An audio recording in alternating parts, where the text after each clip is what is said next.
I'm making this note right now. Um, some memories.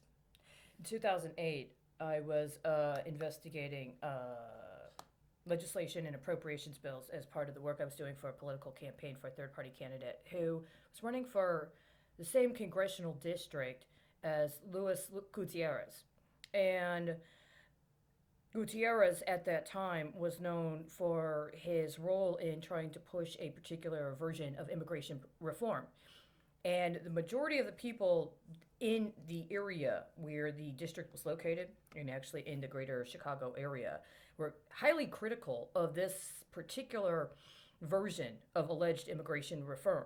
As a matter of fact, there were numerous people in Chicago that were involved in the calling up, so to speak, of a number of immigrants' rights protests that had happened in the years before, going all the way back to the end of 2005 through 2006. There were massive general strikes around the country for immigrants' rights. And I was in Texas when the majority of them were happening. But when I returned to Chicago, I learned that there were people in Chicago very instrumental in calling this into being. And these people were critical necessarily of the Democrats in Chicago, even though, by and large, especially if you're not from Chicago and you haven't been involved in Chicago politics in some way, shape, or form in the last 30 years, it just looks like everybody in the Chicago area is a Democrat. But within Chicago, there's a very comprehensive understanding of how the Democratic Party became so entrenched, and there's actually a lot of dissent within the city. It's hard to not be a Democrat, right?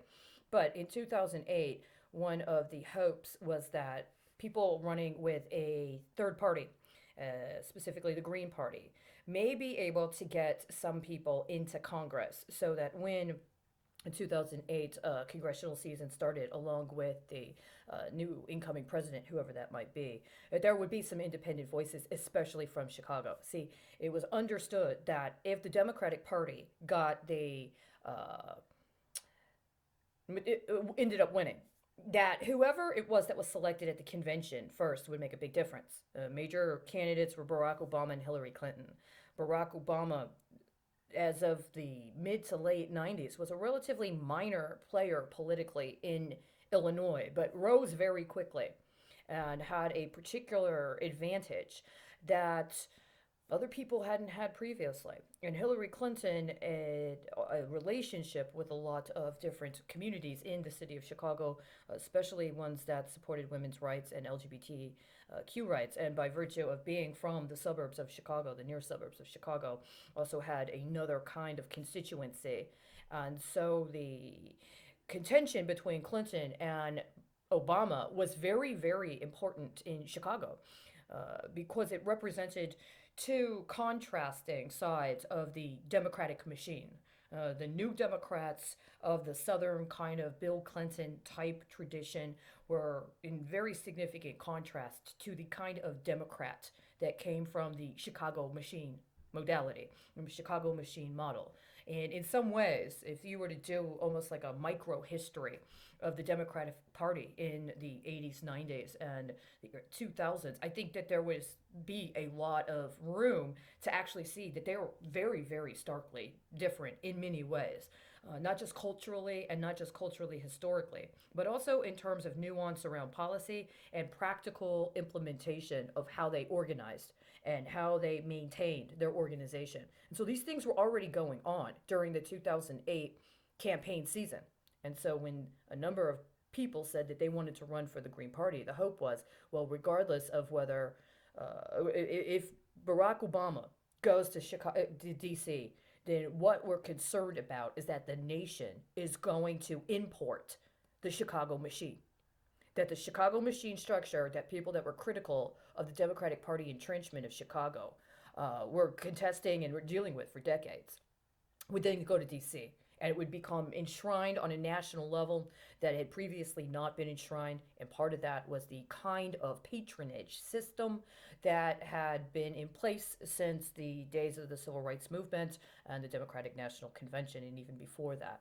This kind of sort of nuancing in terms of how to understand the machine that was the daily machine, and how subsequent mayors had to wrangle with that, and how communities that did not want to be identified with that specific democratic machine structure had to deal with it within Chicago. Despite the fact that to an external eye, it might just look like everybody in Chicago is a Democrat. It's a lot more nuanced than that.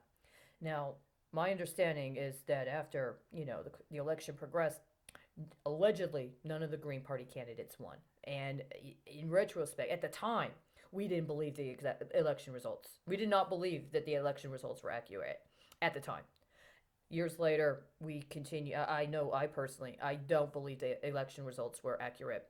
I believe that in addition to a number of voting errors that were reported at the time, things that have been announced, especially specific to the city of Chicago and also the county, Cook County, in both the 2018 as well as the 2020 election, reveal tendencies and trends that I think were actually present in the 2008 election and may have just been hedged on. And that when they came up again 10 years later, 12 years later, the understanding was that there was a sort of coverage that would be provided to sealing the deal, so to speak, on covering up for whatever would have otherwise been exposed about election fraud in the 2008 election, including in Chicago, and not just of the president, but also of members of Congress. It would make it a big difference. This was the hope. The hope was that if members of the Green Party, just a couple even, were able to go to Chicago, to DC from Chicago, that it might do something to provide a bulwark against the sort of homogenization that was feared would happen if the democratic machine model of the Chicago Democrats was allowed to merge with or assimilate the most contested tendencies of the New Democrats in its ventures to DC. And that's exactly what happened, right? In a lot of ways, thinking about it rationally speaking, our worst fears came true within a very short amount of time, before the first 100 days was over, actually. Our worst fears came true. And a lot of people within the first year of the Obama presidency were totally steamrolled.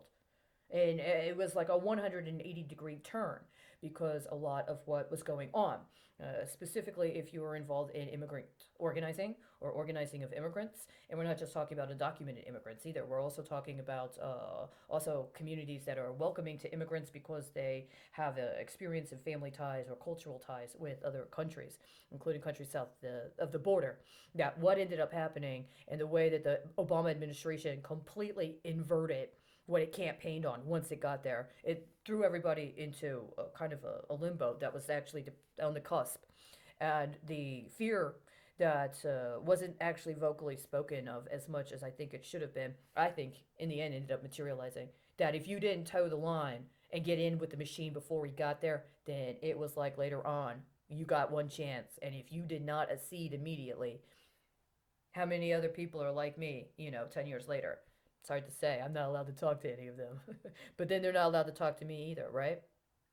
So, one of the major things that I investigated was triggering to me because I'd had a personal experience with it. When I was reading an early version of the Dream Act, it was in a particular text form. I was reading it on a computer.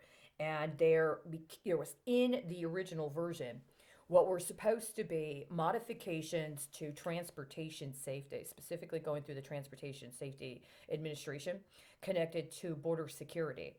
And there was technology sharing agreements, that there were supposed to be certain incentives provided to individuals or companies, specifically companies, that were going to be working on shared technology around border security. And one of the primary things that it referenced for me was the metal detectors at the airports. See, I understood, and it was part of the research that was ongoing, that there were specific kinds of relationships that various Chicago politicians had with a number of Israeli technology companies. And as a matter of fact, one of the things I did when I was public speaking in Chicago and elsewhere was discuss matters related to the free trade area agreement between the United States and Israel. And it was a very unique agreement in all of the free trade agreements that happened during the 80s and the 90s. It offered a kind of relationship that no other country got. The early FTAA between Israel and the United States offered things that nobody else got. And one of those things had to do with patents and copyrights on shared technology. But there were also other kinds of incentives, especially around border security. And so when I had been in Tel Aviv at the Ben Gurion airport years earlier, I remember going through the setup they had at the airport, which was completely unlike anything that I had experienced in the United States. Even when I had gone out of the country to Honduras, it was completely different. And you could biophysically feel the difference when you were in proximity to their airport scanner. When you were at the airport, it was very, very intense. And I remember specifically the first time I went to Tel Aviv, I left when I was leaving. I had my visa in my passport. It was a paper visa they put in the passport. Now, at the time, it was not against the law for Americans to travel across the Green Line.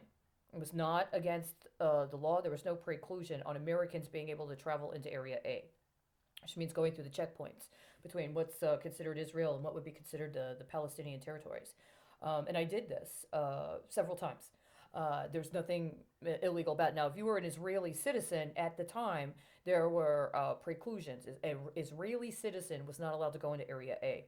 But if you were not an Israeli citizen, which I'm not, there was no preclusion on going into Area A. So I would go through the checkpoints. And then once you go through the main checkpoints between Israel and the occupied territories, they have internal checkpoints. So you would go through a checkpoint, and then you travel. Did you go through another checkpoint? Then you travel. And in order to get to, in this case, I was trying to go to Bethlehem, you'd have to go through another checkpoint. One day I'm at the third checkpoint, the second internal checkpoint, the third checkpoint on my way to Bethlehem. And they take my passport. And I'm with some other people, and they put it in a metal box. It looks just like a regular metal cash box. They put it in there. And they hold it there for a couple of hours while we wait. And then presumably there was some security check. And then they open the box up and they hand a bunch of people the passports right before the checkpoint closes. So we're able to move forward. Well, after that, and after I left the West Bank and I went back into Israel, I was back in Tel Aviv, there was a note on the back of my visa. Somebody had written something. They had written what looked like a code. It was I believe it was a Hebrew letter and a number. It was written on the back of my visa, and I was like, well, did they write? Why did they? I didn't know what it said, so I didn't think too much about it. But when I got to the airport and I was leaving, I was going through Ben Gurion to go back to the United States. They did something, and they said, hold on, we need to check something, and they got this swab, and they took this it's like a piece of it's like a piece of I don't know, cotton maybe, and they have it on a wand, and they say they need to check. And so what they did is they made me take my shoes off, and then they swabbed my shoes. And apparently something registered. They told me something registered on my shoes. And it was ironic because I was standing, it was like I got a transmission. It's like I heard what they said. They had identified some substance on my shoe, and by virtue of it registering that that substance was on my shoe, they knew which checkpoint I had gone to. And then when they saw the back of my visa, it was as if they were confirming something. Now, I didn't know what they were confirming. I didn't know what that meant. They didn't say anything to me going through the checkpoint. But I remember the feeling being around that checkpoint, that airport scanner. It was different than anything I'd ever. Your body, it's like your skin starts tingling. So when I'm reading through this information through the DREAM Act that was specific to the TSA and was talking about these upgrades to airport security or to border security, I became very concerned because as soon as I was reading it, I actually even got a visualization of that scanner, like that checkpoint scanner at the Ben Gurion airport, and I was like, wow, are they trying to do something similar? Are they? And so then I started investigating appropriations bills from 2008, and that were meant to go into effect in 2009.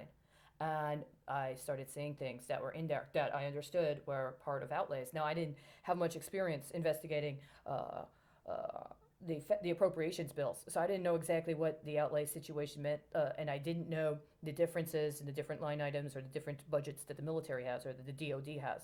So I didn't quite understand it. But there was the manner in which they were discussing certain things specifically I understand and believe to R&D, research and development concerning certain military appropriate. It automatically, it just It automatically, I identified it. And I remember showing it to the candidate, and the guy who would have been his chief of staff, I guess, or who, the guy was in charge of the campaign. And I remember where I'm at the computer, I'm showing it to them, and they're standing behind me. And it was very intense because they're reading the bill, and I'm trying to point out certain areas in the bill, and they're looking at other areas. So their interest was in, and I was like, wow, this has never happened before.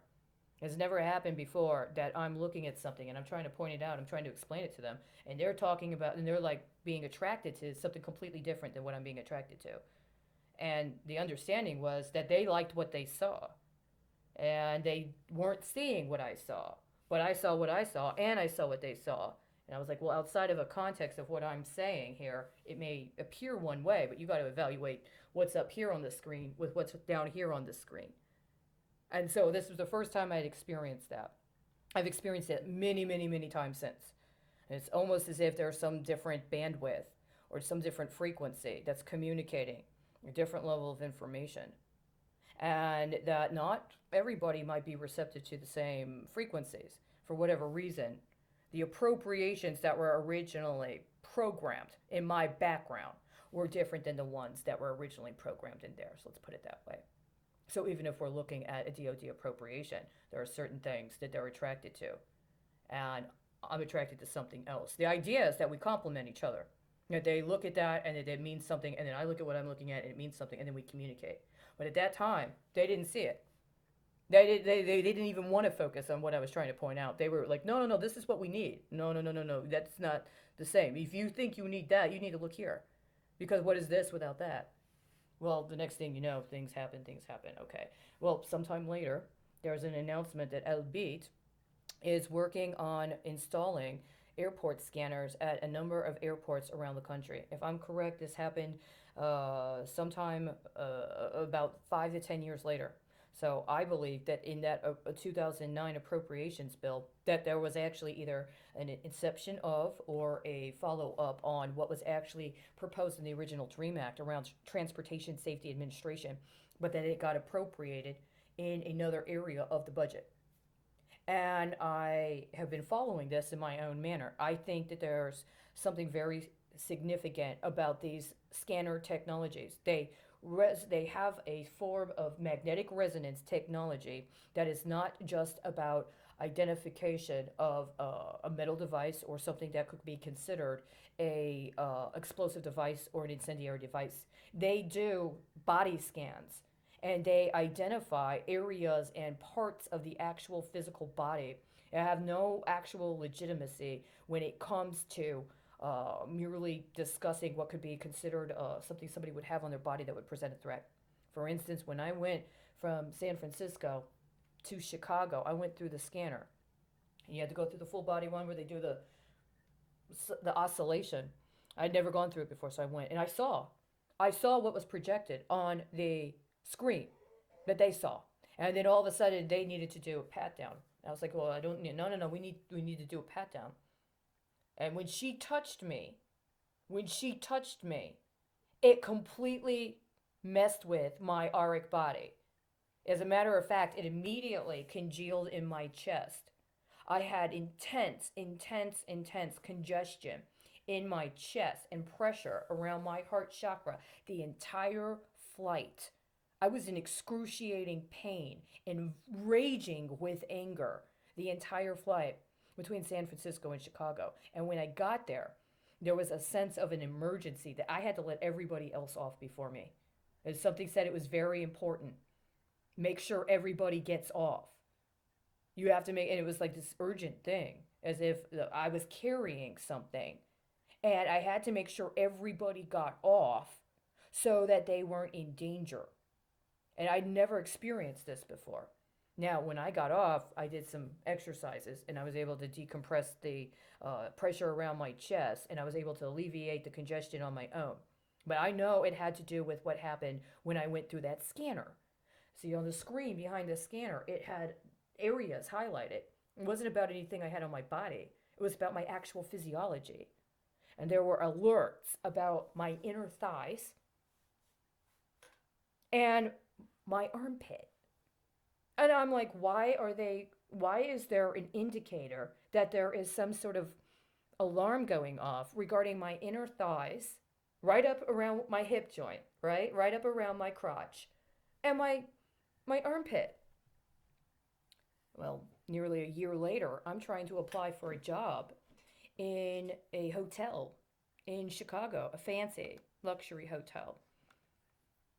And I go to apply for the job. Something said, go say you go. This is what they said. Say you want a 151. And I'm like, what's a 151? They're like, that's the security code. If you want to get a job to be a security guard, go tell them you're looking to get a job at 151.